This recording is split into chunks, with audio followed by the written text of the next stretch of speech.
What's going on, everybody? Welcome to Rival House, the show where four friends with four different opinions come together to break down everything that's happening in the sports world. I'm Hunter, and I'm alongside my three pals. I got Chris. How you doing, guys? I got Justin. Yo, what's up? And I got Kanava. What's happening, guys? Well, boys, let's start hot. Chris, what is your first hot take for us? All right, I would say in this NFL season, I know the Vikings made a lot of moves. They made a lot of noise bringing in Kyler Murray. I'm going to say the Vikings struggle. Justin Jefferson requested trade, and he's traded to the San Francisco 49ers. Quite the take there. So you're not only saying the Vikings struggle, doesn't matter who's at quarterback, but that Justin Jefferson will be traded in the same conference to the 49ers. I do believe that. I believe that the 49ers are going to feel they need to make a move with that high-powered Rams offense. We've seen what the Seahawks can do. They're not going nowhere. Rams just brought in Myles Garrett. We're talking about the best division in football, and they brought in Mike Evans, but I feel like they're going to feel they need to make a move, and they're going to make a splash and go after Justin Jefferson. So, Chris, put it in perspective for you. Week 1, Vikings are home against Green Bay. They're at Chicago. They're at Tampa. They're home against Miami. They're at New Orleans. Week 6, they're on a bye. Then they're home against Indianapolis. You can go all the way down to week 9. That's the one day before the trade deadline. Finish out that you got at Detroit and then home against Buffalo. Where do you see them being record-wise? And then when are they pulling that trigger? Well, I mean, if you just named it too, you go back down the line on their schedule. They got Packers. That's a division game. That's always a tough game for them. I believe they're lucky to get them early in the season. So they're probably going to be working out some kinks, but so are the Vikings. They have a lot of question marks. So go ahead. Where specifically do you see them struggling on offense and defense? Just one side of the ball? Because we know Brian Flores is going to do his thing. That defense is going to be solid. Defense is always Right. going to be solid. I'm not a big believer in Kyler Murray. I believe he scrambles outside of the pocket too much. That doesn't fit Kevin O'Connell's style of offense. So I believe that's going to mitigate the targets that Justin Jefferson is going to receive, and that is going to hinder the offensive efficiency. So Let me ask you this. Were you a big fan of Sam Darnold when he was there? I was. Like going into the season? I did believe I had a lot of high hopes for Sam Darnold. Because I was going to say that's my point is I think, Kevin O'Connell has done some great things with some of these quarterbacks. And, we can debate about Kyler's past. I think the biggest issue with Kyler Murray isn't the talent. Is he willing to make the commitment that you need to make to football? When you have to put certain things in his contract to say he needs to do X, Y, and Z, that's a problem. And that's a professionalism problem. And is he willing to make those sacrifices and show that he deserves to be in the NFL when he already got a huge contract? So he already got paid. He already got his money. So is he willing to sacrifice and say, all right, I deserve to be here? And I don't know if he has the maturity to do that. So let me say this. He's going from a completely – go ahead. Yeah, so I think the biggest part about that take is not that the Vikings are going to struggle, because I think most of us can see that, hey, maybe they finished 500 or whatnot. I think the biggest thing is, when does Justin Jefferson say enough is enough? When does he has always been such a good leader for that team. He's never requested a trade. He's never caused any commotion in the locker room. When does he say, hey, like, I'm sick of the mediocre QB play. I want to go somewhere and I want to win. What week does that happen? Does that happen internally? Well, let's does go he down leak it to the media. Kanava, you have the schedule up still? Yeah. So week 1, home against Green Bay. I'd say that's a loss. Week 2 at Chicago. I'd say that's another loss. That's 2 division losses in a row So 0-2 to start the season. Do they ever switch to JJ McCarthy here, or they're keeping Kyler? I don't think they can make that move. Agreed. I think they brought in Kyler. I don't think that's a move they can make unless you don't bring in Kyler Murray and make that big of a name, because it was a distraction for the whole. That's all they talked about all offseason. JJ McCarthy, Kyler Murray, and you don't bring in Kyler Murray to say, all right, we're going to just bench him after 2 games. That I don't think you bench him the whole season unless it's just atrocious. Fair. Okay. Week 3 at Tampa Bay. Say another loss. Okay. Week 4 home against Miami. This may be controversial, but I say they lose that game. Big time. We'll get into that later on, but I'm going to say they lose that game. That might be the tipping point. All right. And then, so you have them potentially starting 0-4. I do. Keep in mind, All right, Justin Jefferson's contract, he's due for 25 mil this year. Next year, he's due for 30, and the year after that, he's due for 34. So he's still got 64 mil on the books after this season. But what what did age is he they- right now? What's he, like 27? Still young. This is his age 27 season, yeah. So still, What do you, he's still what do you very think young. a team would have to? What do you think a team would have to give up to acquire him? With that contract, At least 2 firsts. I think that's kind of the market. That's not a bad contract. I mean, it's yeah, not bad. because I he's think, still probably top 5 in wide receiver money. and you got to remember this too. The 49ers, which they did, I think it's a huge move if he can stay healthy, is they brought in Mike Evans. But essentially that deal that they gave him, that was essentially a 1-year deal. So if by any means, if Mike Evans is hurt, so on and so forth, that could be the Vikings are just saying, hey, we want to get off this money. They're putting Mike Evans in a first and a second, a first and a third, and they're getting off that huge contract money, and Mike Evans is included in that deal, and then the money matches up. I don't know if that's a move that they should make, but that's all going to depend on Mike Evans' production and his health throughout the season. Love it. Well, let's go ahead and transition, Chris. Let's go ahead and hear your second hot take of episode 1. So we've been hearing a lot of drama, let's say, about Jacoby Brissett. How much should he get paid? Should he be paid as a starter? Should he be paid as a backup? I think he signed, a 2-year, $12 million deal when he went there. I believe that's what it was. Something like that. And he's in the last year. Did he perform well last year? Yes. But at the same time, he may have put up a lot of numbers, but was it garbage numbers? Was it in garbage time? And did it lead to wins on the field? And it didn't. So I believe that Jacoby Brissett will hold out because he needs to, because this is going to be his probably last chance and only chance at a big payday. So he's going to try to hold out and get starter money, which I don't believe the Cardinals should give it to him. And I think Carson Beck's going to be the starter. And I think he actually overachieves. We all know that Carson Beck, he's an older quarterback. He did 5 years in college, and he's got the experience. He's played with multiple teams. He took Miami deep into the playoffs, and he showed that he can perform at the highest level when needed to. So I believe Carson Beck, I don't think the Cardinals should wait, because you don't really have that luxury with Carson Beck to say, hey, he's 20 years old, he's 21 years old. He's an older quarterback, older rookie quarterback, and you know what? Why don't you see what you got? You use the 3rd-round pick on him,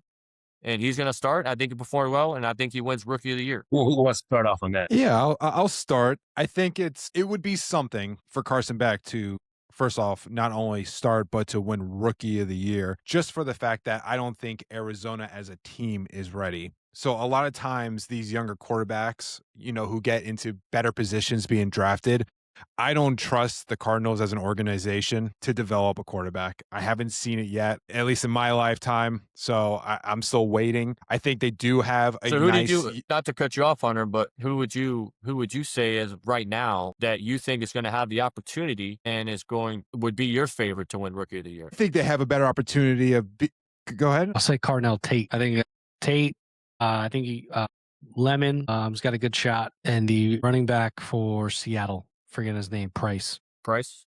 Yeah, I think he'll get a lot of touches. We know this for a fact. This is the quarterback league. So if Carson Beck is given the opportunity to start, which we all see it right now, it's a great possibility that is going to happen.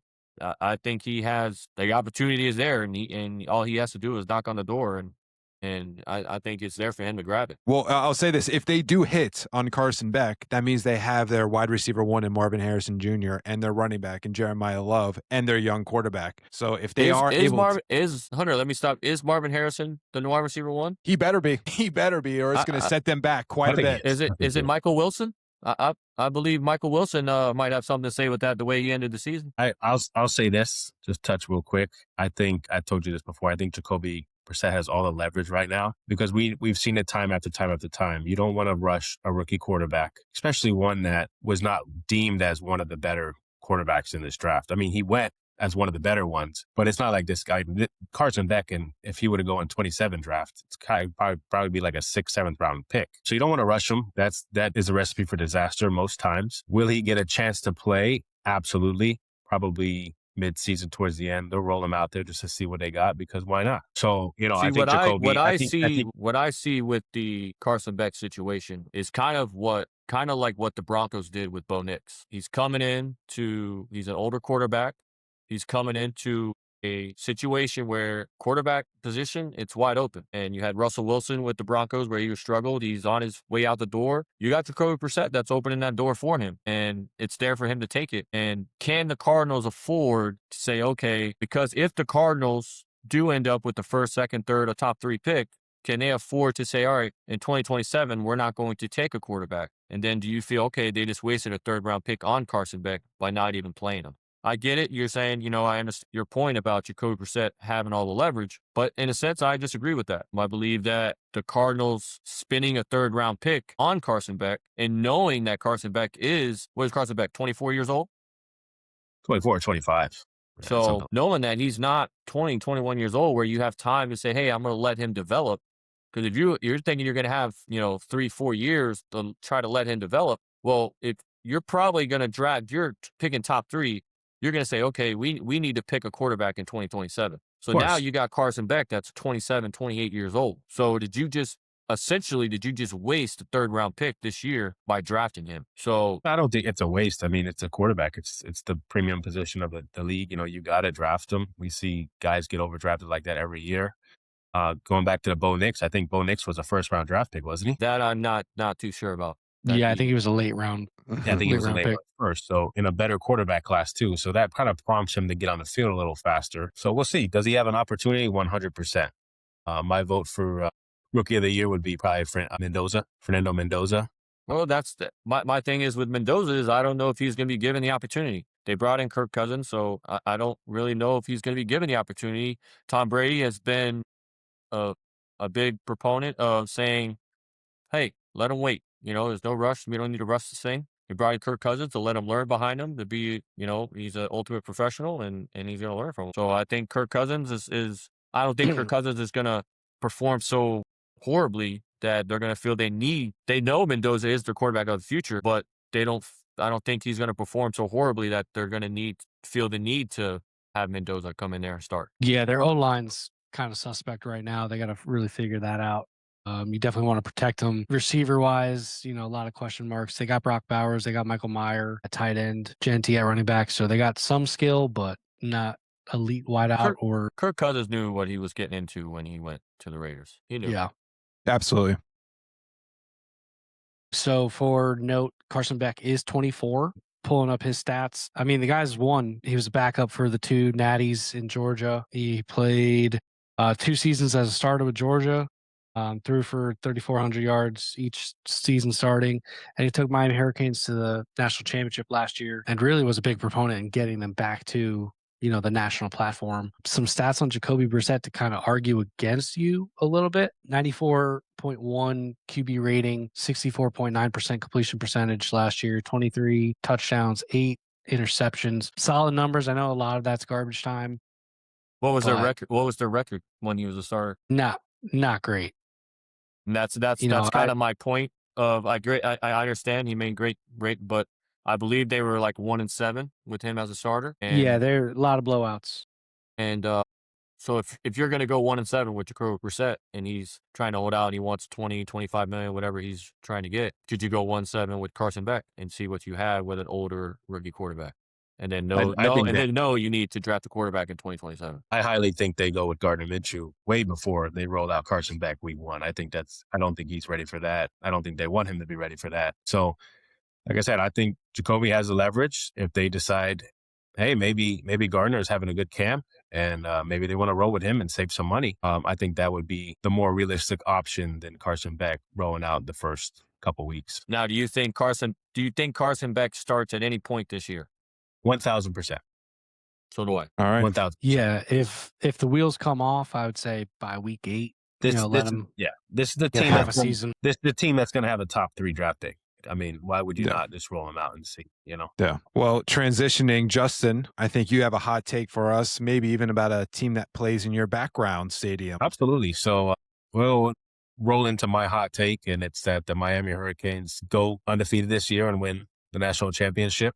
We saw how close they were last year, basically 40 yards away from winning against Indiana, a very good team. That was with making mistakes, like giving up a block punt for a touchdown, and we were still very close. I genuinely think that this team is better than last year's team. We don't have some positions that are not as impactful, such as the D line, losing guys like Ruben Bain and Akeem Mesidor. That's going to be tough, obviously. But I think as a defensive unit, we're deeper. You know, we got guys like Damon Wilson that came in over from the transfer portal from Missouri to come play D end, and Marquise Lightfoot another year. Armando Blunt, we got some guys. Ahmad Moten in the front. He decided to stay one more year. He's going to be a first round draft pick next year for sure. At the linebacker, we have some experience, guys that have been here for a long time. And probably the most impressive part of our defense is our secondary. A lot of those guys returned. Some of them, Keontae Scott, some of those guys, Thomas got drafted, of course. But that's the defense. I think the defense improved overall. But where the no-brainer is the quarterback position and the wide receivers. You know, getting Darian Mensah and Cooper Barkade from Duke in the transfer portal. Both of those guys, I mean, Darian Mensah was the best quarterback in the ACC last year. He was better than Carson Beck last year. Cooper Barkade was one of the best wide receivers in the ACC last year. Him coming to Miami and you pairing him up with a Malachi Tony, I mean, just think the sky's the limit. Our running back room, maybe the deepest running back room in the entire country. We just have guys for days. The biggest question mark that everyone wants to talk about is the offensive line, and that definitely makes sense. We lost 4 guys to the NFL. Our left tackle is a 5-star true freshman in Jackson Cantwell. He's going to be coming in starting his first, so that's very exciting, but he's going to need some time. Anytime you have all these guys coming together for the first time, it's going to take time to gain some continuity. But due to Miami's schedule, I think that favors them well. Their schedule is pretty easy the first half of the season. Yeah. So hopefully by then, they're able to grow as a unit. They're coached up extremely well. We know Mario Cristobal, that's his bread and butter. The O-line coach is fantastic. But yeah, I'd love to hear what you guys think. We can go through their schedule if you'd like. I really only see 2 games during the season that are even question marks, and that's at Clemson and at Notre Dame. So whoever wants to go ahead and, talk. That at Notre Dame game is going to be something. That is going to be something to watch. I can't wait for that game. Because there's they're counting a the days. lot of bitter feelings from last year. Absolutely. For good reasons. I think it's going to be a good one. I think the NIL and the transfer portal make it just so hard for there to be like one dominant team now. I feel like anybody any year can be so good and surprise you, like in Indiana. So for Miami to be national champions, absolutely, but to go undefeated is just, I know it's a favorable schedule, but you just don't know.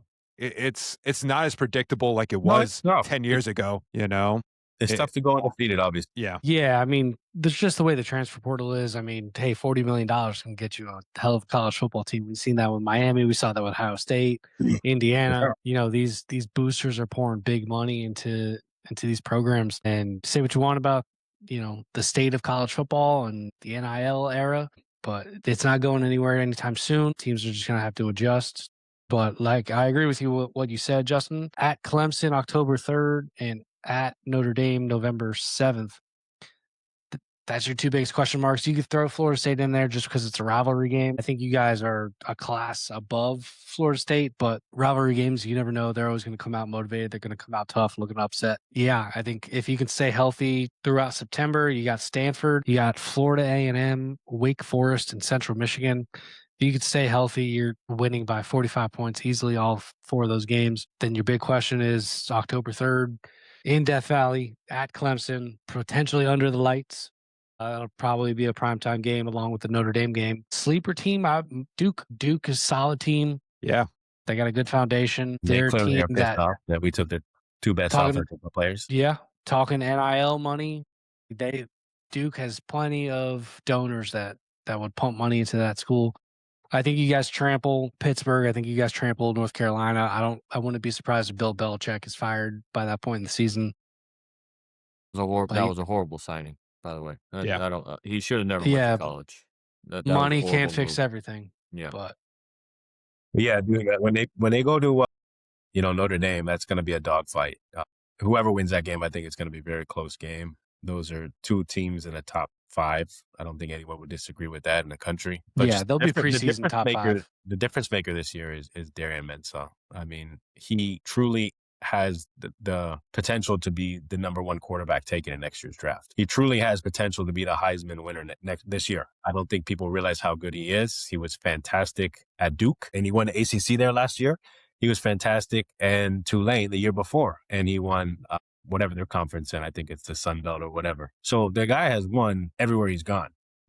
We benefited a lot from Carson Beck's experience through this year and last year, and he led us very far. But he also lacked in some areas. In those areas, Darian Mensah is a much better passer. Can escape the pocket a little more and better athlete. Yeah, like I said, the weapons, the offense can be. I mean, this is a team that could put up 40 points a game Easily. I just don't know. I just don't know if them losing all those players that they lost to the draft, they're going to be a young team in key positions. Is that going to factor in where they start to show their immaturity? It will factor in. and That's now- why we got a favorable schedule. Like I said, With being a Gator fan myself, I got to tell you, Justin, I actually agree with you. I actually agree with you on this one. that's why I like to hear. If they don't beat themselves, we know college football. It's always better. It's better when the Miami Hurricanes are performing well. It's great, and I agree with you. If they do not beat themselves with them having a very favorable schedule, I do believe they go undefeated. I do not think they win the national championship. And let's going back to beating themselves. We know Miami has a long history of doing that. So I Yeah, think my biggest fear is for them is big fish, little pond. They're beating up on the Joe Schmoes of the ACC. When they get into the CFP, what's going We to saw that happen? last year. Who's going to be their Yeah. first draw? we saw Are they that gonna last be- year where Are they going to With be able to Texas take the A&M, physicality of the SEC? They're Texas just as A&M, talented yeah. over there in the Big Ten. Texas They're, A&M, Ohio State, Ole Miss. Yeah, let's see if they can do it I would again. lo- Absolutely. My And almost Indiana. Gators aren't there yet, so I would love to see the Canes go undefeated and win the national championship. I see them going undefeated just because they are in the ACC and it's one of the weaker conferences in my opinion. But I'm not ready to say that they will win the national championship just yet. All right. Kanava, what do you got for us? What is your hot take this week? Hot takes. You already know where I'm going with this, boys. We're enjoying the victory lap all summer long. A couple weeks, I'm going to have to watch Geno Smith. So we're enjoying this. I'm watching YouTube highlights every day, just reminding me of the pure, just uncontrollable happiness. I still can't even believe that we've won it. Guess what, boys? We're going back to back. If healthy, I don't see anybody in the East competing with the Knicks. Just the depth that we have from the starting five. We re-signed Jordan Clarkson, re-signed Landry Shamet. By the way, shout out Landry Shamet. He got proposed to his girlfriend today. She said yes, so they're getting married. Excited He for said him. Biggest mistake of your life. Biggest mistake of your life, sweetheart. Yeah, shout out Shamet. He proposed today to his girlfriend. Super happy for them. Jose Alvarado got re-signed.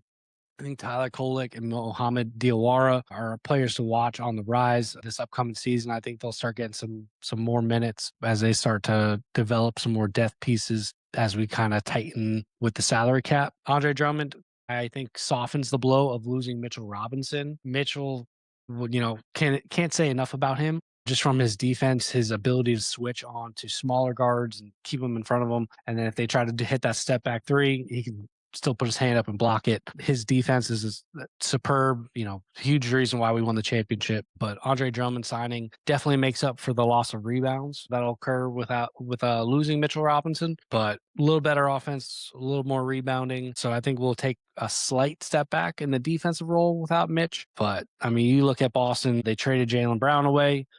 Sixers got better because of that. Boston got worse because of that. I don't see Mitch playing a huge factor on Boston. He's more of a defensive guy. They like to stretch the floor, shoot threes.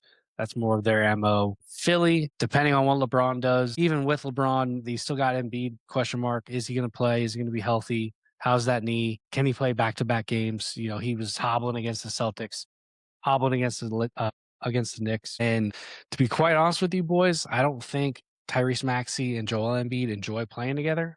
Their offense just looked off. Their body language looked off against the Knicks. Granted, we were smacking them, so they were probably pissed off. But Detroit, I think, lacks a lot of offense. Pacers, you got to see how Tyrese Halliburton comes back, if he's going to be healthy. He's got a weight issue now, so he's got to get back into playing shape. And then Cleveland Cavaliers, that same roster as last year. James Harden, another year older. I don't see it coming out of Cleveland. Miami. What about if LeBron James goes to Cleveland? I don't think there's enough there. I think James Harden is clogging up the middle. Who comes off the bench now? Does LeBron come off the bench? Is James Harden coming off the bench? I don't see. They would slide LeBron James into the small forward spot and he'd be your point forward. Yeah, but then what happens to Evan Mobley be your power forward. Jared Donovan Mitchell would be the and shooting guard, and then you'd have Harden. And remember, yeah, James Harden. I'm not saying he would do that, but James Harden did play 6-man when he was with OKC. I think his ego's too big now for that. Yeah, Unfortunately. he's not letting that slide anymore, even though he's at the tail end of his career. But I agree with you in the sense I don't see anybody in the East right now that's as good as you. Maybe Philly if they can get things right. But besides that, I don't think there's really any competition. I do think I do think if you were to meet OKC in a finals match, I think it'd be quick work. I think it would have happened this year if you guys met OKC. I think it'll happen next year if you guys hit OKC. I think they're a well-oiled machine who just fell short, and just shows you how hard it is to go back to back. You know, even with the MVP, even with all the size, even with being able to spread the floor with bigs, I think it's just so hard to go back to back nowadays. Canavo, if you can look up the stat, but it's been like 5 or 6 straight NBA's championships that have been different. Like there hasn't been a back-to-back champion in a while, right? Well, I think it's been since the Lakers. I think were the Miami Heat were the last teams to go back to back. Was Golden State not after us? Did Golden State have a back-to-back? No, they didn't go back to back. They went back to back with what's his name, KD on the team. Yeah. Boy, that'd be 2015. So what? It's been 10 years since we've had a back-to-back. Yeah. Like that's just that just tells you right there how hard it is. There's only one way that I think the Knicks go back to back, and is that if they come to the realization that the player on their team that has the most potential is OG Anunoby. To me, the Knicks have a big three. Jalen Brunson showed that he can be stopped in the playoffs. Now, is he great in crunch time? Absolutely. He made buckets down the stretch when he was going. I believe the Spurs were a way more talented team than the Knicks. I believe they beat themselves in that finals. They showed their immaturity, not only just in the players, but with the coach as well. And they're not going anywhere. So they're going to be right back in the nick of things. And but I think out of the East, just to say any teams out of the East, I did notice you didn't bring up one team, and you didn't mention anything about the Miami Heat bringing in Giannis. I was gonna touch on them, but I got cut off. It's you got right. Bam Adebayo. We won't get into him punching Tyler Hero and all this stuff, and so we know what. Good for Bam. So we know what staying on business, Bam. So we know what he's all about. So he's gonna, we know what Giannis is all about. So you got 29 and 12 from you right there. You got Bam. And now, if Miami's still in the running for LeBron James as well. So do I think he's going there? No, I do not. I think he's either A, going to go play with Golden State. He's going to be able to stay closer on the West Coast, play with Steph Curry. Or, to me, I think he's going back to Cleveland. Those are the only two that, to me, really make sense. If he comes to Miami, yes, he would be our point guard. He'd be our floor general. Do I think the Miami Heat, if they make a couple moves, if there's talks about Klay Thompson's going to get bought out. He's going to come to the Miami Heat. Now you got a shooting guard that's going to stretch the floor. Now the pieces are starting to come together. You got Davion Mitchell, who's great on defense. He's going to be a ball hawk, and he's going to give Jalen Brunson problems. So now, with that being said, with going back to the Knicks about OG Anunoby, he's the reason why they won the finals. His efficiency and the way 100%. He played in that finals, he is the reason why. And what he showed me is that 1 year that he played behind Kawhi Leonard was the greatest thing that could have happened in his career. He played calm. He took his shots when he needed to. He was very efficient, and he attacked the basket when he needed to. And there was a lot of times when other players, because of Wemby's length and way he was clogging the lane, they weren't willing to clog. They were being hesitant with their shot. OG Anunoby made things happen. And he's the reason why they won the finals. And if they don't, and so they need to realize that, hey, you know what? We do have a big three here with Karl-Anthony Towns, with Jalen Brunson, with OG Anunoby. And I think my opinion is OG Anunoby is the most talented player on your team. I thought that when you guys brought him in.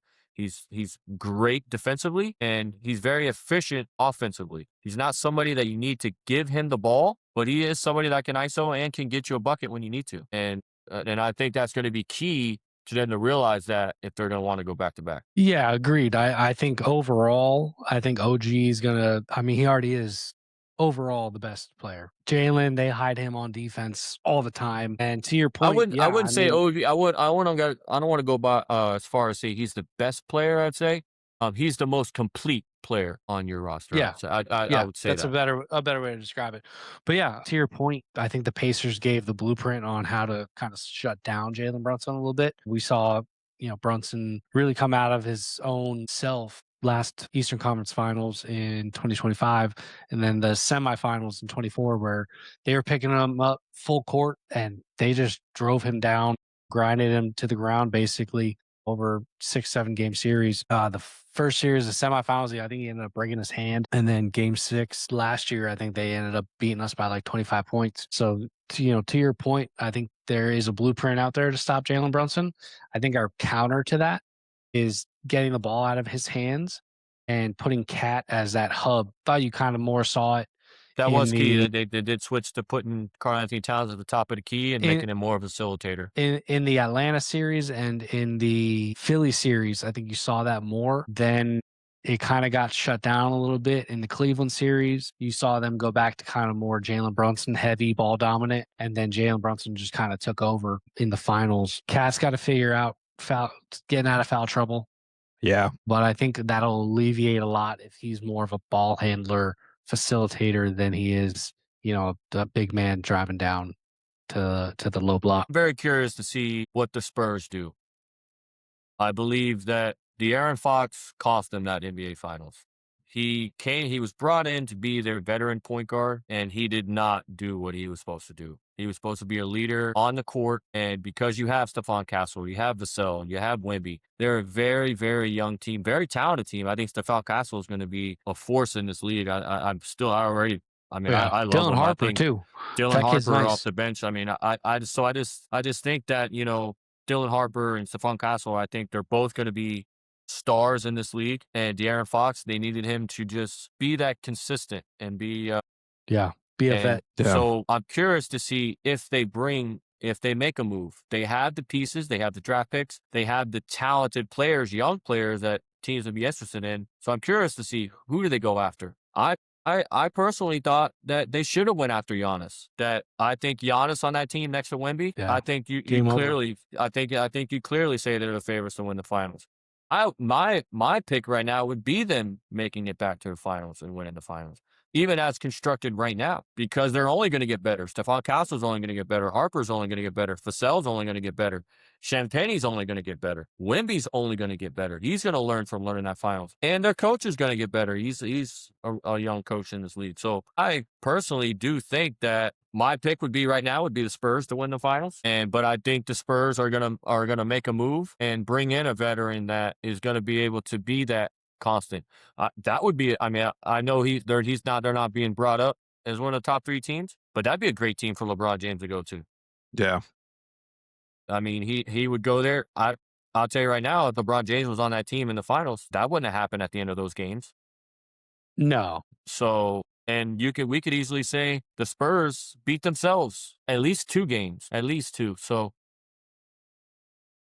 Well, Game 2, Game 4, they definitely beat themselves. Yeah. Well, I guess we Wemby, just got Wemby threw the ball away Game 2, and then obviously blowing a 29-point lead, just chucking up threes for the entire second half. yeah. I guess it'll be interesting to see how this rest of this free agency plays out. Kanava, what else you got for us?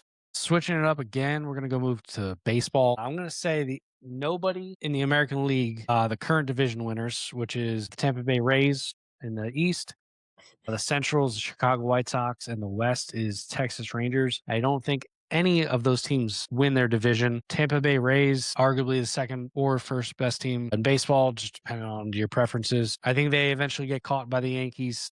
Might be a little biased here, but Judge coming back eventually. He's getting testing done this week. Yankees will probably announce that later this week. See where he's doing with his recovery on his rib injury. Max Fried should be coming back soon. Stanton's waiting in the wings. Carlos Rodon should be back soon. That's 4 key pieces that they're missing right now. I understand everyone's got injuries, but it always kind of seems like the Yankees got bitten by the injury bugs the worst, especially this time of year. I definitely see them coming back.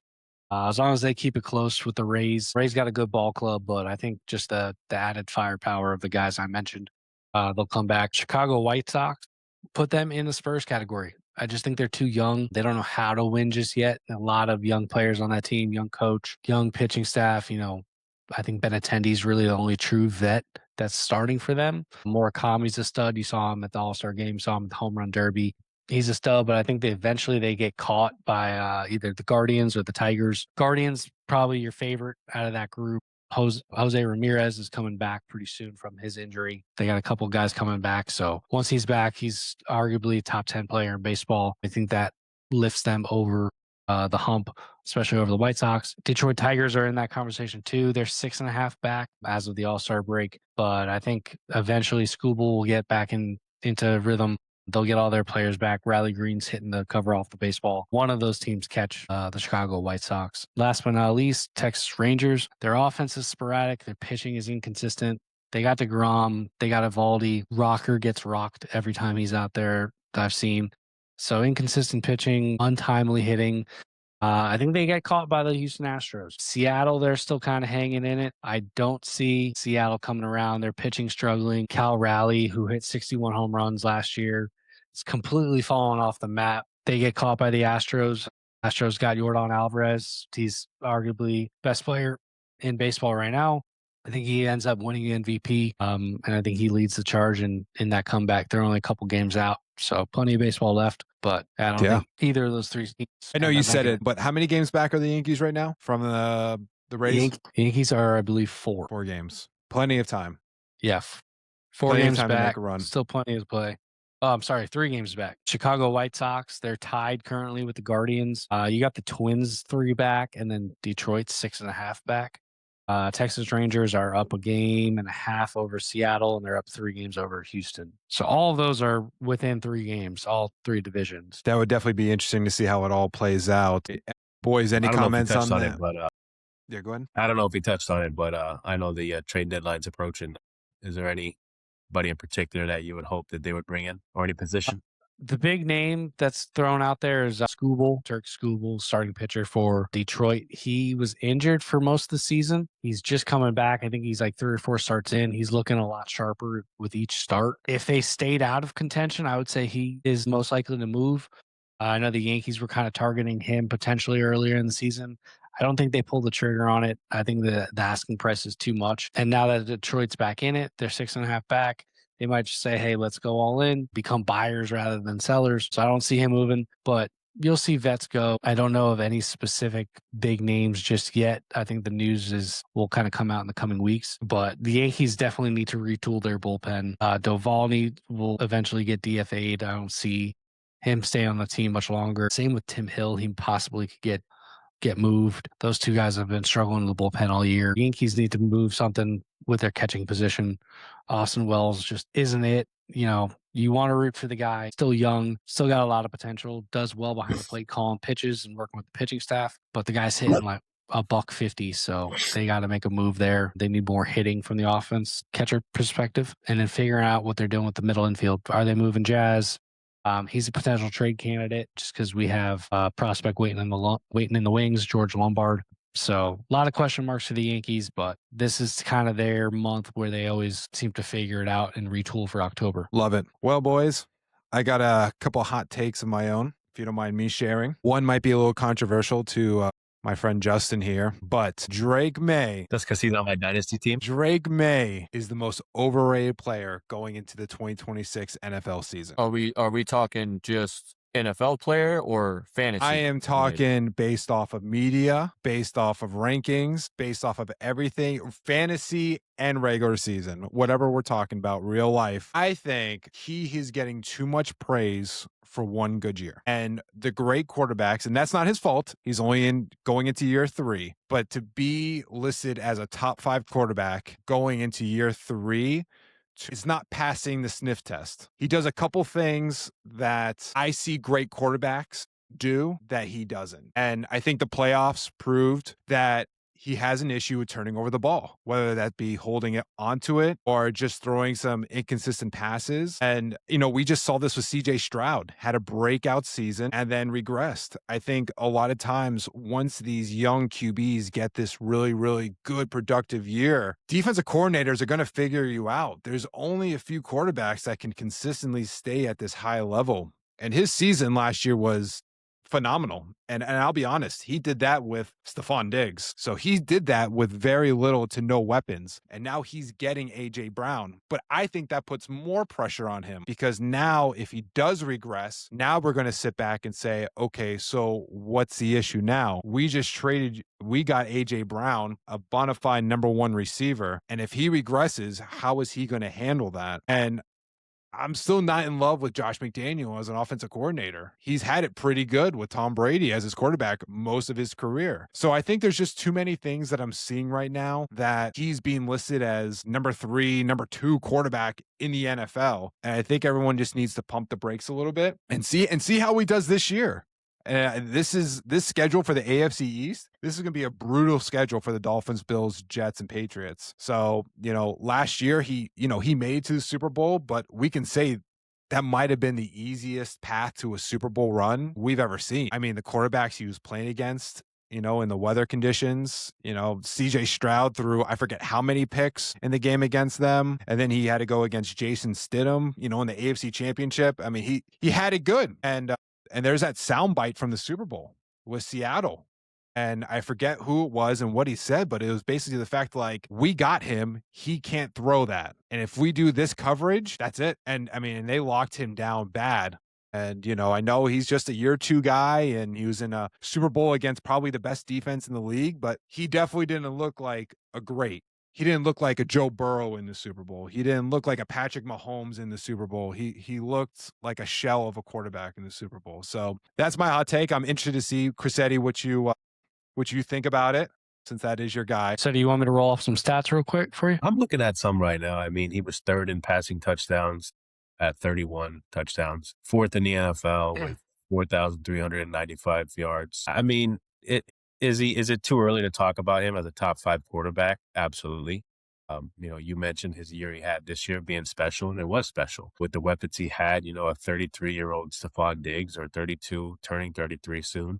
Stephon Diggs, Hunter Henry, and Kayshon Boutte were his top 3 receivers. Number 4 was Mac Hollins on the team. So not only did they go out and sign AJ or trade for AJ Brown, but they also signed Romeo Doubs. Their first draft pick was Caleb Lumu from Utah. He'll come in and help the offensive line, which was an obvious, glaring issue in the playoffs. But as a Dolphins fan, bro, I'm sad to say that the Patriots got their guy. I think this guy is gonna be very tough for the next decade. I mean, the guy scrambles, he runs. He's poised. Yeah, he's still young and he's still inexperienced, and those are probably his biggest weakness right there. And This guy's only gonna get better. And I once he still plays need more.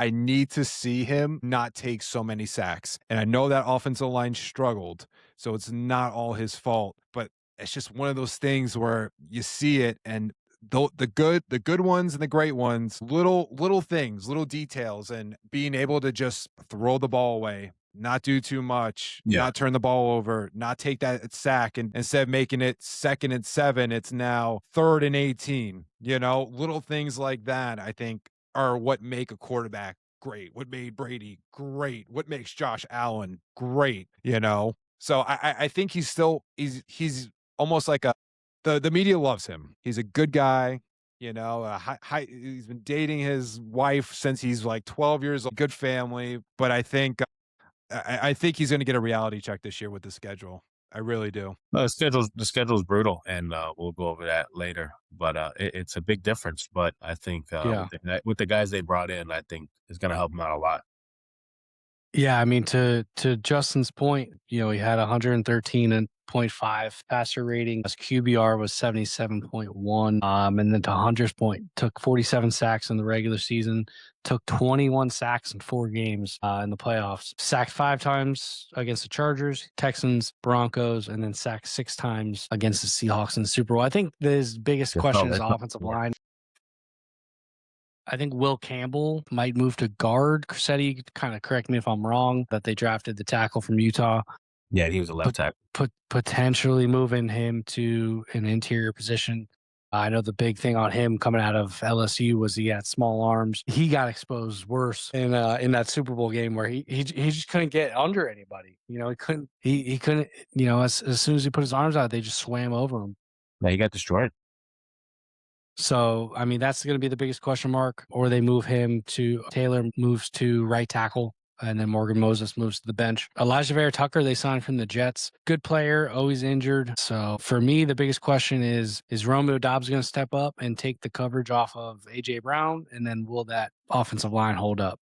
Because Vrabel's going to want to run the ball. So I don't think they're going to have much issue running the ball, especially with Stevenson and who's the kid from Ohio State? Travion Henderson. Henderson? Yeah, there you go. Good 1-2 So they punch.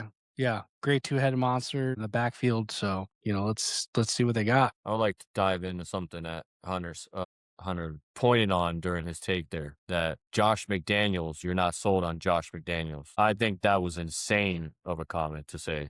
How many rings he's got, Chris? I don't even want to dive into how many rings he has, but he's got 5 of them things. I mean, Who was his quarterback? Okay. Hey, what did he do with Matt Castle? He made Matt Castle look relevant. And then what did he do when he went to the Vikings? 0. What did he do with Jimmy G? Made Jimmy Garoppolo look like one of the best quarterbacks in the league. And then he went to the 49ers, didn't do a thing, and then he looked like one of the worst quarterbacks, or average at best, quarterback in the league. So to say Josh McDaniels, you don't believe in Josh McDaniels, I totally disagree with that. So I think that's only going to help Drake May. And he got A.J. Brown. You got Romeo Dobbs. You have a two-headed monster. The offensive line is going to be better. You have another year with Mike Vrabel. Now, let's not get into Mike Vrabel with all his extracurricular activities, but we won't dive into that. Yeah. But he is a hell of a coach. And he's going to have the defense ready. Now, to say, from a fantasy perspective, from a numbers perspective, yards and so on and so forth, do I think he takes a step back? Yes, because I think he should. I think they should run the ball more. They should play more solid defense. That way, you're not putting him in those predicaments where he's dropping back and throwing the ball 35, 40 times a game, because that's not the way that Patriots should play, because that's not the way that Patriots played with Tom Brady, besides when they had Randy Moss. So I do think Drake May is, I don't know if I can say he's top 5 quarterback in the league right now. Do I think he's knocking on the door? Yes, I do think he's knocking on the door. And just like Justin said, it sucks to say it as a Dolphins fans, but I think Patriots got their guy. And, but I just wanted to dive into that Josh McDaniels take that you had. And I still think he's one of the top 3 offensive coordinators in this league. And he's proven that time and time every year. I respect it. Well, I'm going to move on to my last hot take of week 1. South Florida is no longer a football town. It is no longer a basketball town. It is Hockey Town, USA. That's right. And Chris, Justin, myself, we have all been season ticket holders to Dolphins at some point in our lives. I have been a season ticket holder to the Hurricanes at some point in my life. Justin, I believe you have as well. Kanava, you have lived in South Florida most of your life. So you guys are all familiar with how this town works. And it's always been surrounded with the Dolphins, the Canes, and the Heat. They have kind of ruled the roost. Times have changed, boys. Only when you guys are winners. You guys are front runners. And exactly to my point, this town expects winners. And what have the Florida Panthers been doing the last 5 years? Winning on top of winning. And I think with USA Hockey and now having the Tkachuk brothers, so now you have that star power, that nationwide star power, the country's behind you. They have an attitude. And I think South Florida fans are more like, what have you done for me lately? And the Panthers have produced 2 championships, and the Heat haven't won a championship since 2013. So it's been close to, 13, 14 years. The Dolphins, 72. The Canes, 2001. I think the fans are just sick of the mediocrity that these teams have been producing for the last 20, 30 years. Thank goodness 100%. for Dwayne Wade, being drafted to us in the Miami Heat. And thank goodness for Pat Riley and Spoelstra, because if it wasn't for them, it would have been an incredible drought. It really would have been. The Marlins haven't won since 2003. Vietnam. Right? 2003. 2003. So, right. Yeah, I still remember that. When we took care of the Yankees, light work. So I think this town, when I'm going to the mall and I'm going to stores, I'm not seeing the Dolphin jerseys. I'm not seeing the Hurricane jerseys. I'm not seeing the Dwayne Wade jerseys anymore. I'm seeing the Tkachuk jerseys. I'm seeing the Barkov jerseys. So I think this town has slowly becoming a hockey town. And don't be surprised if people start, talking the Panthers the same way they talk about the, Detroit Red Wings or the Chicago Blackhawks or the New York Rangers. I think this town has changed. And until these teams can produce, I think the Panthers are going to kind of rule the roost around here. And it's exciting, but it's also sad, because we're all diehard Dolphins and, Dolphin fans for our whole lives. And until something can change and until there can be a playoff win in Miami, I think the Panthers rule South Florida. Boys, what do you think? Yeah, I mean, I'll touch on it a little bit. Just the collection of assholes you guys have on that team, and I mean that in the utmost respect of the Kachuk brothers, Sam Reinhard, Bennett, Marchand, the other guy you guys just got back with the big beard. Just we of prefer the assholes. Rats. We prefer the Rats, if you don't mind. Bunch of assholes, but in the most respectful yes. way possible, because they are the players that you hate to play against, but would love on your team. That's how you would describe every single player on the Florida Panthers right now. You guys smoked us in the conference finals, 2 years ago? 2 years I think ago, it I was there. 2024.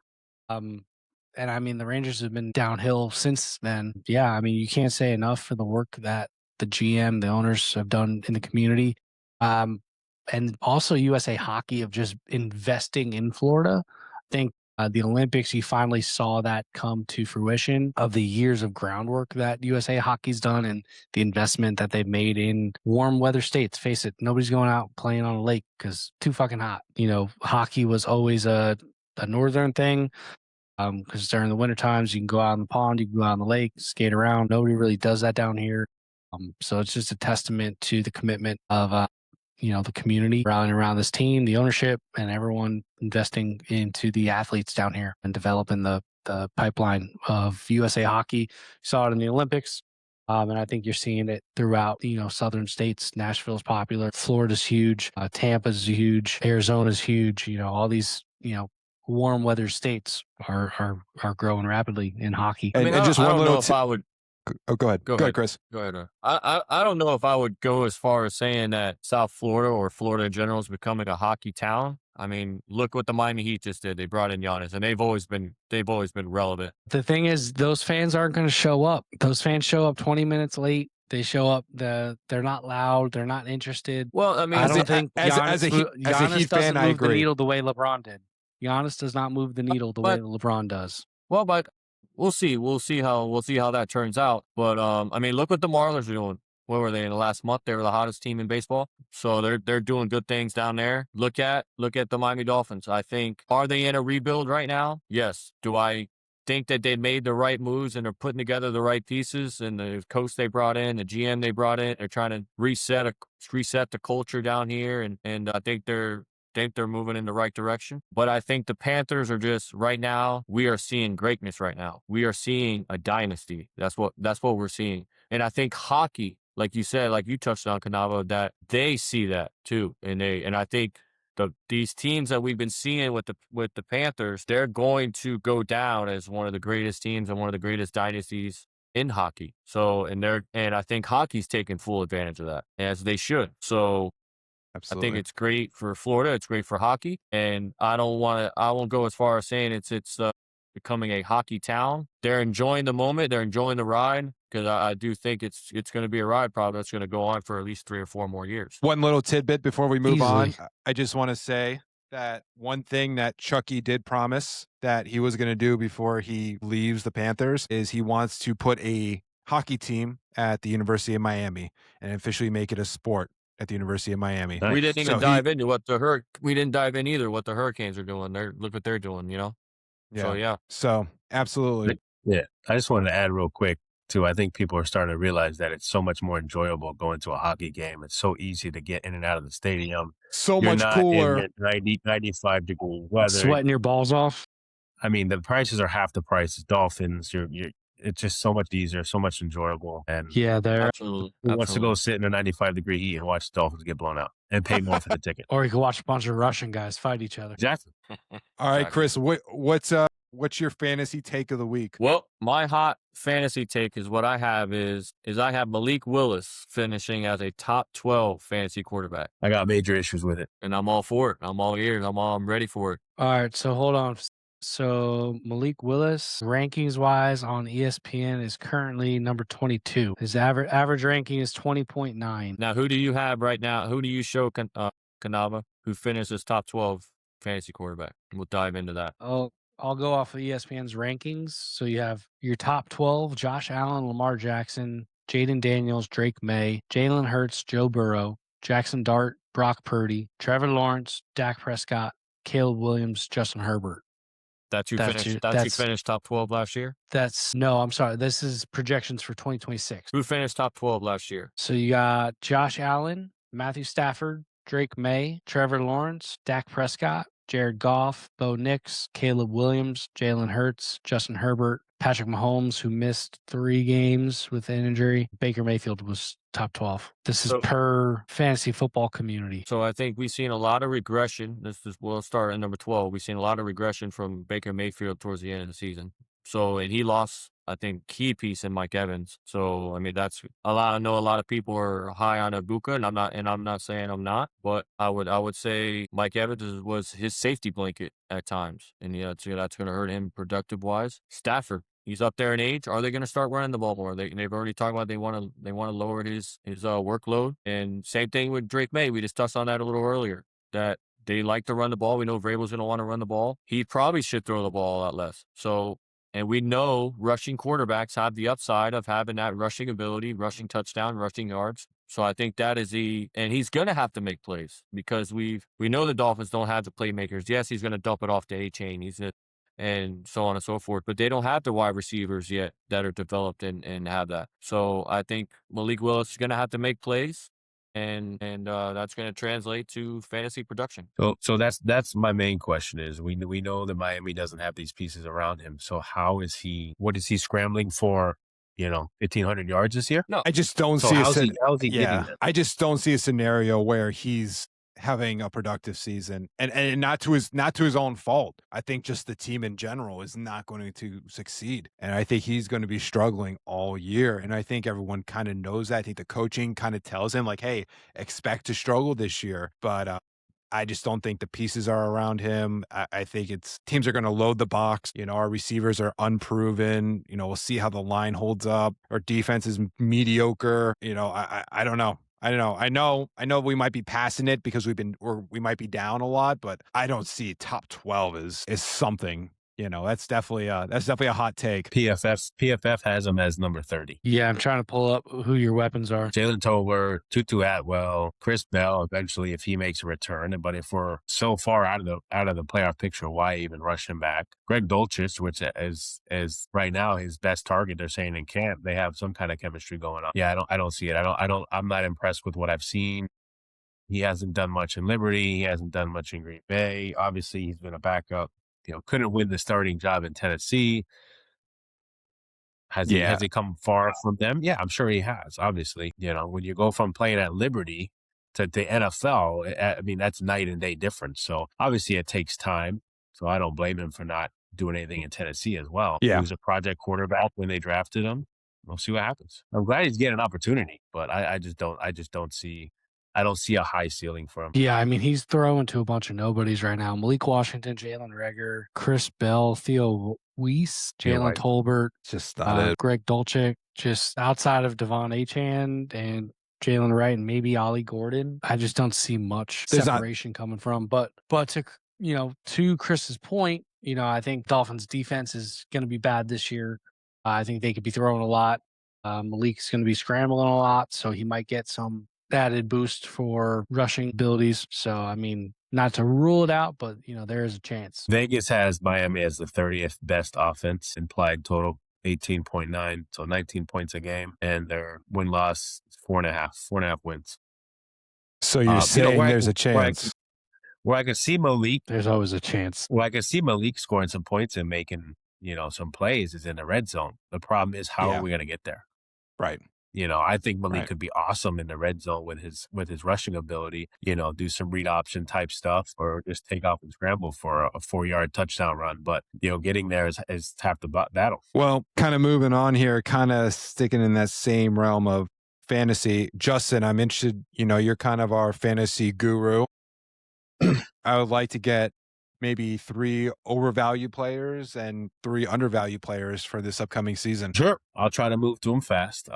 You want me to do overvalued or undervalued first? Let's do overvalued first. Overvalued first. All right, the first one, stay with me because I'm going to get some backlash. I know it. It's going to be Trey McBride. Everybody knows who he is. He's currently being drafted as a tight end 2, as he probably should, but as an ADP, average draft position at pick 20. Last year, just some quick stats. He ran 694 routes, 124 more routes than the next tight end.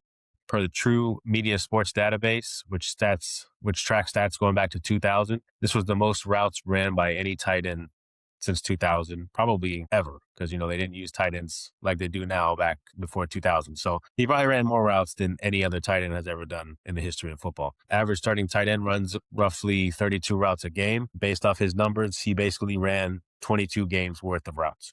We briefly talked about, well, not briefly, we talked about a lot when we were talking earlier about Jacoby Brissett, Carson Beck, how a lot of those stats from Jacoby were garbage time. So the Cardinals led the NFL in passing.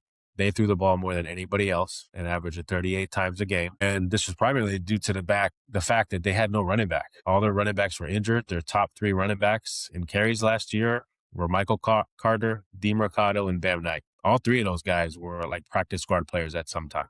What have they done since? They added Tyler Algier in free agency. They drafted Jeremiah Love. They drafted Chase Besantis, one of the best guards in the draft. The team has clearly shown that they want to establish a run. And obviously, that's going to, in hopes, in theory, not lead the NFL in passing, especially like we talked about before. If and when Carson Beck does see the field, they probably don't want to be throwing the ball 38 times a game like they did last time. Real quick, if anybody has any arguments about that, that's what I got for Trey McBride. Let's see here. So to your point, 169 targets, 126 receptions, and ended up with 1,239 yards, 11 touchdowns. It's tied for the most by touchdowns yards, compared to with the receivers added in. He was number 12 overall, or number 6 receiving yards. Yeah. Wow. My main I would issue agree is with the Trey McBride. my main issue is where he's being drafted. We know he's going to eat. We know he's going to, he has potential to still finish as a number 2 tight end. But you could get a guy like Sam Laporta 61 picks later.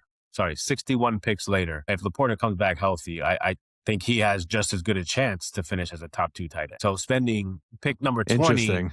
on a guy, all these other tight ends that you can get that are undervalued. Oh, in my and opinion. I think the Cardinals aren't going to throw the ball as much as they did last year. So the opportunities for him to reciprocate that production from last year, I think is not very likely. Yeah, and again, we're talking about a guy who's run more routes than any other tight end in NFL history. At least we can assume. Like I said, Yeah, back to he's 2000. Yeah, he's got I some agree. mileage on him for sure. Yeah. I agree with that. I'll try to move on real quick. My next overvalued guy is going to be Breece Hall. In 2025, he finished as a running back 18. He's currently being drafted as a running back 15 at pick 33 ADP. He's just coming off a 3-year deal worth $45 million, fully guaranteed. The coaching staff has praised what's the head coach's name? What's his name? Glenn, right? Glenn Smith, Glenn, Mike Glenn or something like that. Mike Glenn, or no, not Mike Glenn. Aaron Glenn. Yeah. Aaron Glenn. Aaron thank you. Glenn. There you go. Right.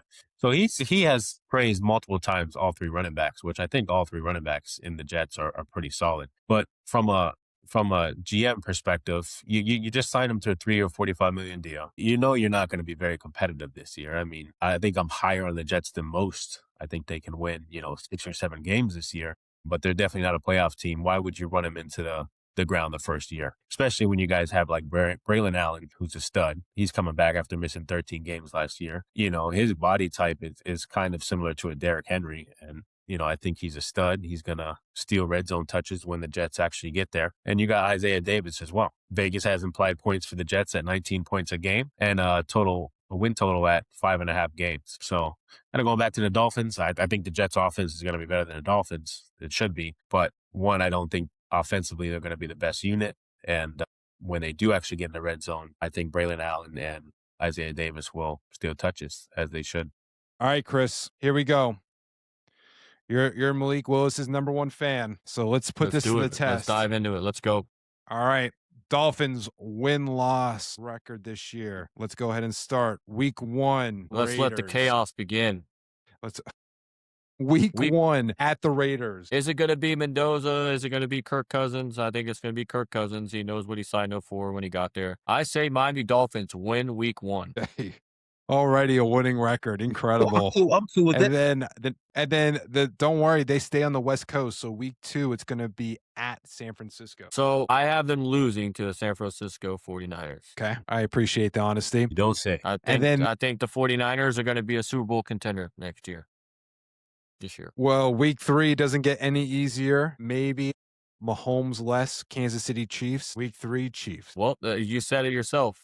That's actually what I believe. I do not know, and I don't believe that Mahomes will be fully healthy. So I have them upsetting the Kansas City Chiefs. Already Wow. week 3 and Dolphins still have a winning record. This is incredible. Well, let's push it to at Minnesota for week 4. We dived into how I felt about Kyler Murray earlier in our segment. So I'm going to put my stamp on it, and I'm going to say the Miami Dolphins beat the Minnesota Vikings. This is incredible. I mean, the Dolphins are having a heck of a season so far. So let's I'd be go so on. mad if this really happened. Let's go back home to a beautiful Hard Rock Stadium and let's take on the Cincinnati Bengals in week 5. So this is the game I was looking forward to all year. So Joe Burrow comes to town. Is he going to be healthy? We don't know. We haven't been able to see him healthy finish the season. So Zach Taylor is the only coach, the only head coach in that division that didn't get fired. We all don't know how that didn't happen. So the Miami Dolphins beat the Cincinnati Bengals, and Zach Taylor gets fired after that game. Wow. So you have the Dolphins going into a week 6 bye at 4-1. Yes, sir. Well, after the bye week, they will be at the New York Jets. I mean, come on. It's basically they gave us 2 bye weeks in a row. So they're playing the New York Jets. They brought back Geno Smith. He's going to be their savior. Give me the Miami Dolphins beating the New York Jets. Dolphins are 5-1 going into week 8 at home against Drake May and the Patriots. I had them losing to the New England Patriots. We are 5-2. We stay home for one more week, and Jared Goff and Jahmyr Gibbs come to town. I have that as a loss as well. The Dolphins are now 5-3, and they go on to Indianapolis to take on They're in the playoff Colts. contention right now. Playoff contention right now. 5-3 That's right. at the Colts, week 10. Who do you have, Chris? So look, Daniel Jones is coming off an injury, right? I mean, come on. How did they look once Daniel Jones went down? I mean, how did Daniel Jones look in with the Giants, right? Yep. So We hear you. Jonathan Taylor didn't look the same towards the end of the season as well. I don't think he'll be on that team. I think he's going to request a trade. The Miami Dolphins beat and we'll probably dive into that. I think the Colts are going to be one of the worst teams in the NFL. So I have the Miami Dolphins beating the Indianapolis Colts. Folks, the Dolphins are now 6-3 going into week 11 of the season. Who would have thought? Who And would've Jonathan thought? Taylor, Justin Jefferson all get traded at the deadline. And Joe Burrow and Mahomes still have not played a game all year. And Zach Taylor gets fired. Well, the Jeff Hafley is coach of the year already. It doesn't matter what else he does. Well, don't worry. I love because it. I love it. So 6-3 Dolphins go to Buffalo at week 11 to take on the Bills. Who do you got? So this is where it gets rough, guys. This is where it gets rough towards the end of the season. He's like, they win. No, This gets I have them rough for losing- Josh Allen. yeah, I had them losing to the Buffalo Bills. All right, so the Dolphins are now 6-4, and now they have a home game against the Jets in week 12. I had that as a loss. So now the Dolphins are 6-5. Okay, still one game above 500. Still in the hunt? Still in the Still in wild the card hunt. hunt? Okay, we have Okay. We have some playoff teams, it looks like, I believe, the rest of the way. We sure so do. We sure let's- do. let's start week 13 at Denver. At Denver. I think Bo Nix will be back healthy. We know how that defense is. That defense is rock solid. You got Jalen Waddle over there now. Go on. So I have that as a loss for the Miami Dolphins. Okay. The Dolphins are now 500 at 6-6. Have a home game against Caleb Williams and the Bears. Nice, man. I'm actually, believe it or not, I'm a fan in the Chicago Bears. I don't think DJ Moore getting traded is going to hurt them very much offensively. It was you kind of could could see the body language that I don't think he really wanted to be there anyway. They still got Luther Burden. They got Dunze. They got Colston Loveland, who I think is going to be going to have a breakout year. They got DeAndre Swift, Monogany. That offense is going to be very very solid. And I have the Chicago Bears beating the Miami Dolphins. Okay, so now you have a 6-7 Dolphins going to Lambeau Field against the Green Bay Packers. Who do you got? I mean, come on, guys. They brought in the defensive coordinator from the Green Bay Packers. They brought in the GM. They brought in Malik Willis. So if this is not set up as possibly a trap game for the Packers, okay? And it's going to be where, hey, the Dolphins are sitting there saying, hey, you know what? They got a little belief that they may be able to do something this season and make some noise. And I'm going to say that Malik Willis has a coming out party against the Green Bay Packers and multiple rushing touchdowns, multiple throwing touchdowns, and they upset the Green Bay Packers. 4 tutties. 4 tutties, 7-7. At least. Incredible. Well, Minimum of 4 tutties. Minimum. well, you better get ready because Justin Herbert's coming to town. Week 16, playoffs probably on the line. You can't lose another one. Week 16, Chris, who do you have? Dolphins home against the Chargers. So you have Mike McDaniels. Obviously, we know. So he's very familiar with the Miami Dolphins. He's coming back into town. He's going to want to get some revenge, probably for getting fired. I have the Chargers beating the Miami Dolphins. Okay, so then you go to Week 17, home against the Bills. I've said it last year. I thought McDermott was going to get when they lost in the playoffs. I thought he was going to get fired. Sometimes a team just needs a change, and I think this is one of the Bills' year. I think that they get to the Super Bowl. So I have the Bills beating the Miami Dolphins. Okay, 7-9, final game of the season, Week 18, New England Patriots, Drake May at New England. Who you got to finish up? So I think Vrabel's going to have that team ready. They're going to be in playoff contention. The defense is solid. They brought in A.J. Brown. They got a two-headed rushing attack. Drake May. We talked about that earlier. He's a top quarterback in this league. I got the Patriots winning that game. Dolphins finish the season 7-10. Great job, Chris. Let's So just to continue. dive in, Yep, go ahead. just to dive in, the reason, just to talk about the wins and losses, all the teams that I had them beating, if you look at it, it's not to say that I think that the Dolphins may have more, just that at the time of the year that they are playing those teams have question marks. And so yes, they may look like a tough schedule, but we can dive into early in the season. They're playing teams that have question marks on their roster as well, and they're going to be battling some things, and that could help the Miami Dolphins along the way to actually have a better record than what they're predicted to have. Only time will tell, my friend. Only time will tell. All right, Justin, let's stay in the AFC East. Are you ready or Kanava, are you ready to do the Jets? Let's do it. All right, here we go. Let's start this off right. We got Jets, Titans, Week 1. Revenge game playing Robert Saleh, who's the head coach of Tennessee. I think that's a win. Jets start the season 1-0. This is incredible already. Really is. Jets, Packers at the Jets, Week 2. A little too much firepower on offense for Green Bay. I think Geno Smith struggles. Jets lose. Jets lose. So we are now 1-1. So Week 3, you take a nice little road trip, 2-game road trip. Your first stop, Detroit. So Week 3. I could see this as a shootout. I think the Jets skill players match up pretty well. Another revenge game. Aaron Glenn going back to Detroit. However, I think we end up losing a little too much offensive firepower with Goff and Laporta and all those boys. Yeah, it's definitely a tough way to start the season because then you go on to Chicago and playing the Bears. Week 4. Jets are 1-2. Who do you got? Chicago. Chicago's always a tough place to play. Defense is too good. I think Geno struggles. All right. Well, some might consider this a bye week, but Week 5, you're home against the Browns. I think we pull this one out. A little home cooking, coming back after 2 road games. Who knows who's going to be the starting quarterback come Week 5? Is it Watson? Is it Sanders?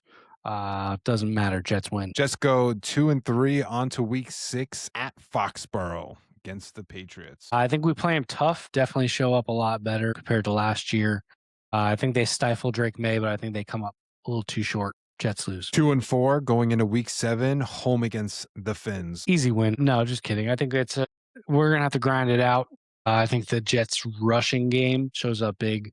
I think Braylon Allen and Breece Hall Takeover, Jets win. 3-4 going into week 8, home against the Raiders. Yeah, another question mark, who's starting at quarterback. I think the Jets defense can slow down this group, and too much firepower on offense, too much speed on Jets offense. Vegas defense won't keep up. Jets win. Another revenge game too. Geno Smith playing the Raiders. Yeah, absolutely. A lot of revenge games this year. Jets at Jets at Kansas City week 9. 4-4. I will be in attendance for this game. My wife and I are planning on going out. You guys know she's a defector to the Chiefs. I think we get blown out. I think I'm going to have a miserable time. I'm going to eat a lot of barbecue. Hopefully we get a reservation at Travis Kelce's Steakhouse. Other than that, I think it's going to be a miserable trip. 4-5. Hope the food's good though. You should, definitely check out Big Red's place. So you have 4-5 going into week 10. Bills at. I think we played him tough, but I think Allen just ends up blowing us out in the second half. Bills win. Okay, we're 4-6, and week 11. Man, this schedule is brutal. Week 11 at the Chargers. Jets never play well traveling west. I think the time zone screws them up. I think they just get to Cali and they're just like, yeah, let's smoke a bunch of weed. Jets lose. Chargers win. 4-7 going home. Going to Miami to play the Dolphins. I think it's tough to call this a trap game, but I don't think we show up ready. I think the Dolphins come out and sneak out a win at their house. Wow. Okay. 4-8 going. We have a bye week 13. So we're going to go on to week 14, home against the Broncos. Surprisingly, the Jets play well against the Broncos. I don't know what it is. I think we play them tough. I don't think we sneak it out though. It ends up like last year's game in overseas where it was just a turnover fest. I can see that happen against that defense. So now we're 4-9 and you're traveling to Arizona to play on the Cardinals week 15. Revenge game as well. Arizona head coach was our former offensive coordinator for when Zach Wilson was here. He's coached Breece Hall. He's coached Garrett Wilson. A couple of the offensive linemen guys. I think Jets pull it out. They play well indoors. To Chris's point, who's going to be starting quarterback at this point? I think the Jets pull out with a win. We got Jets 5-9 going home to play the Patriots in week 16. I think we get waxed at home. Patriots notoriously kill us at home. I think we've won maybe one home game in the last 26 years against the Patriots. This is not going to be that one. So Jets lose. 5-10 going to week 17, home against the Vikings. We could sneak this one out if they end up keeping Justin Jefferson. They keep who's the other receiver they got there? Addison. Yes, thank you. Too much firepower for DBs. I think Minnesota pulls us out. And to finish off the season, they go in week 18 at 5-11 to play the Bills at Buffalo. And we get smacked. I think Buffalo's getting prepped for a playoff run.